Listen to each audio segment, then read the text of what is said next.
¿Cómo puede ser que tantos pueblos, tantas ciudades, tantas naciones soportan a veces a un solo tirano que no tiene más poder que el que le dan, que no tiene más poder para causar perjuicios que el que se quiera soportar, que no podría hacer mal alguno de no ser que se prefiera sufrir a contradecirlo? Esto escribía un francés con solo 18 años, llamado Etienne de Lavoisier, entre el año 1546 y 1548, en un discurso que tiene solo 18 páginas, llamado Discursos de la servidumbre voluntaria. Etienne de Lavoisier fue un joven francés muy ilustrado que vivió solo 32 años en ese siglo XVI y escribió un discurso en el que se pregunta una cuestión muy incómoda, que es la cuestión de la obediencia, que es la cuestión de aceptar no solo la obediencia, sino al mismo tiempo que la obediencia, algo que es quizás signo de una ignominia mayor, que es el discurso del amo. ¿Por qué asumimos discursos que van muchas veces en contra, no solo de lo que nosotros podemos llegar a creer, sino que van en contra de nuestros propios intereses, ¿no? Este discurso, llamado Discurso de la Servidumbre Voluntaria, estuvo varios siglos perdido y luego fue recuperado y dio motivo y dio lugar a muchísimas corrientes de pensamiento libertarias en el sentido más genuino del término libertario. Dio paso a corrientes emancipatorias y sirvió también para pensar esta extraña relación entre el discurso y justamente aquellas máximas, preceptos de los que mandan y cómo los sectores subalternos, como suele decirse muchas veces desde la sociología, aceptan esos discursos y los toman como propios en la sociedad. El discurso de Lavoisier describe la caída de la libertad en la servidumbre, ¿no? Y se mete, como decía, en esta cuestión: ¿por qué si nacemos libres obedecemos? ¿Obedecemos por prudencia? ¿Obedecemos por conveniencia? ¿Obedecemos por miedo? Y lo que es peor aún, ¿por qué obedecemos, como decía, y reproducimos un discurso más allá de la coacción inmediata? ¿Y por qué tomamos ese discurso, el de los que mandan, que generalmente en la Francia del siglo XVI y en el siglo XXI, esos que mandan muchas veces no son los que están en el gobierno, son un grupo muy chiquito, que es el que detenta el poder más allá de las personas que han sido elegidas? Esto ya lo detectaba Etienne de Lavoisier en ese siglo XVI, ¿no?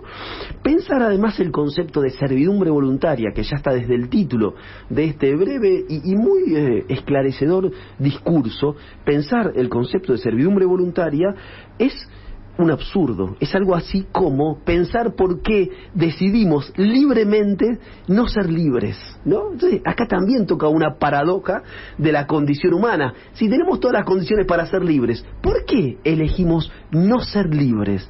Esto también es bastante singular y quizás la única especie que puede decidir no ser libre dentro y a lo largo y a lo ancho de este globo sea esta especie que conformamos, les humanos, que nos creemos además la única especie inteligente. Juli, pero esto traído a los tiempos que corren, porque hay cosas que no cambian como estructura, pero también yo creo que se le suma hoy el tema de lo aspiracional, sí, de comerse ese discurso del amo que no se entiende bien, que así era lo que yo te había consultado sí. la vez pasada, que es, siendo un grupo tan chiquito, y traje a colación una nota que salió en página 12 de que todo el mundo dice que si hay una explosión de virus, el 60% de la población argentina dice que habría que encerrarse, pese lo que pese, y el discurso que no se puede cerrar nada porque no se puede volver, y es lo que predomina.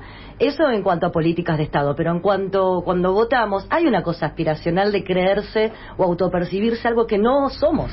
Vos tocaste un punto clave, Úrsula, allí, la cuestión aspiracional y cómo se construye esa obediencia cotidiana, ¿no? Y aquí, Lavoisier, antes de llegar al tema de lo aspiracional, que es fundamental, toca 3 puntos, da 3 argumentos, ¿no? El primero de ellos es cuando se pregunta por qué obedecemos, dice, hay algo más que obedecer por miedo o por prudencia. Dice, la servidumbre voluntaria no se reduce a la dominación clásica, ¿no? Que uno puede decir clásica, y esto lo está escribiendo en el siglo XVI, ¿no? No se reduce a la dominación de la que habló Max Weber a comienzo del siglo XIX y comienzo del siglo XX, ¿no? Esto es bastante singular de lo que el personaje que hoy hemos traído, ¿no? La servidumbre voluntaria no se reduce a la dominación, que sería la aceptación simplemente del orden establecido. Es más complejo. En primer lugar, dice, en toda sociedad tiene que haber un momento en el que se instaura el miedo, ¿no? Y uno podría pensar, ¿no? Estamos en el mes de marzo, y esto lo hemos hablado aquí, la profunda huella que dejó la dictadura cívico-militar en la Argentina, ¿no? Respecto de los silencios, respecto del ordenamiento del conjunto de las fuerzas sociales, del miedo a la participación política que dejó en un par de generaciones, el vacío en cuanto a los relatos, los discursos, las propias vidas, ¿no? Y en segundo lugar dice, más allá de ese primer momento en el que en la historia de una sociedad tiene que haber miedo, aparece la educación, ¿no? Somos educados para obedecer desde el punto de vista más cotidiano de la obediencia, ¿no? Cumplir órdenes cotidianas, cumplir mandatos, etcétera. Y al mismo tiempo, nos dice, ¿no? La UASI ya ha producido el proceso de socialización a través de la educación de un modelo que muchas veces nos presenta objetivos que van en sintonía con cierto sentido común de la época, ¿no? Por ejemplo, la competencia en un aula, poner notas en un aula. Eso incentiva la competencia y una lógica de premios y de castigos, que es la lógica del mercado, que es la lógica del mundo laboral, que es la lógica más cruel de la sociedad. Al mismo tiempo, ya producido ese proceso, ¿no? De la educación, aparece cierta idea innata de la obediencia. La obediencia se convierte en un hábito. La obediencia se convierte en algo así como el patrón de la conducta. Y ahora llegamos a un punto clave de la argumentación del Aguasí, que es esto que traía Úrsula. Además, las sociedades construyen un horizonte de deseo. Y nos dice el Aguasí, el deseo de la tiranía, el deseo de mandar recorre el espacio social. Y esto es muy interesante, porque ese deseo de mandar, muchas veces, que anida en cada subjetividad, a lo largo, a lo ancho, a lo alto y a lo bajo, podemos decir, de la estructura social, ese deseo de mandar, para decirlo en los términos de lo que decía Úrsula recién, es profundamente aspiracional. Porque en la identificación, como dice el Aguasí, con el discurso del amo, en la asunción, primero en el reconocimiento, mira, lo que está diciendo no está tan mal, ¿no? Bueno, no, y además no se puede vivir de un plan, no está tan mal. Primero se acepta el discurso del amo, después ese discurso del amo se incorpora. Y se detesta de lo que uno vino. Ahí está. Digo, porque en realidad, cuando nos va mejor con distintos gobiernos, a las clases medias, nos olvidamos de dónde veníamos, claro, que podemos volver a ese lugar. Claro. Es como que nunca pertenecimos ahí. Estamos generalizando, hay gente que sí, porque quien vivió en una extrema pobreza sí tiene ese recuerdo de dónde vino y es agradecido de lo que es, pero la clase media, esa que está un poco mejor o un poco peor, que no varía tanto, desprecia de dónde viene. Absolutamente, Úrsula. Y ya se autopercibe el grupo dominante, sí. El grupo dominante, el grupo minoritario. Y en este sentido hay algo que ya se señala en este texto, Etienne de la Guasí, que es la identificación con ese discurso, es la identificación con un deseo que uno nunca podrá realizar. Pero asumir ese discurso y asumir ese conjunto de ideas de una minoría es, desde el punto de vista subjetivo, estar en tránsito de ese deseo que nunca vamos a alcanzar. Es una forma quizás esquiva, es una forma quizás diferida, quizás mediada de realizar ese deseo. Y esto es impresionante, porque ese es el terreno de las palabras, pero es el terreno de las palabras y de los discursos que crean obediencia y que hacen que la obediencia o la servidumbre sea voluntaria y sea militada por miles y miles de personas que creen, quizás de buena fe, ¿no? Y que no saben que en realidad quienes están en el poder los miran con absoluto desprecio.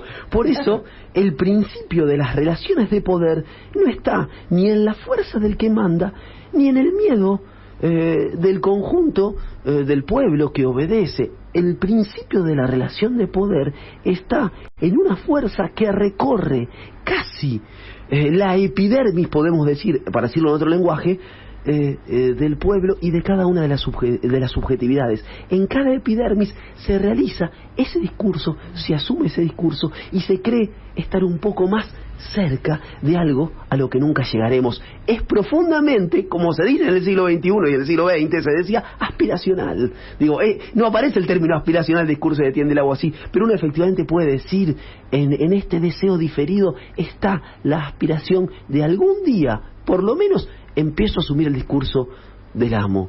Algún día llegaré también a tener su casa en Miami. Y autopercibirme amo. Y autopercibirme amo es fundamental, claro, ¿no? Porque por eso él dice, quizás sea mucho más oneroso lo que yo leía al comienzo, sufrir.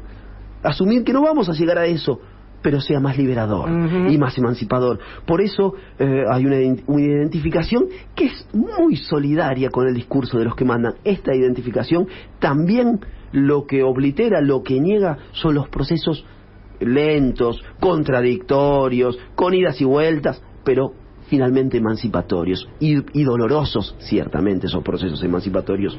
Por eso, quizás la servidumbre, como dijo Etienne de Lavoisier, no es algo externo, es una falta interna.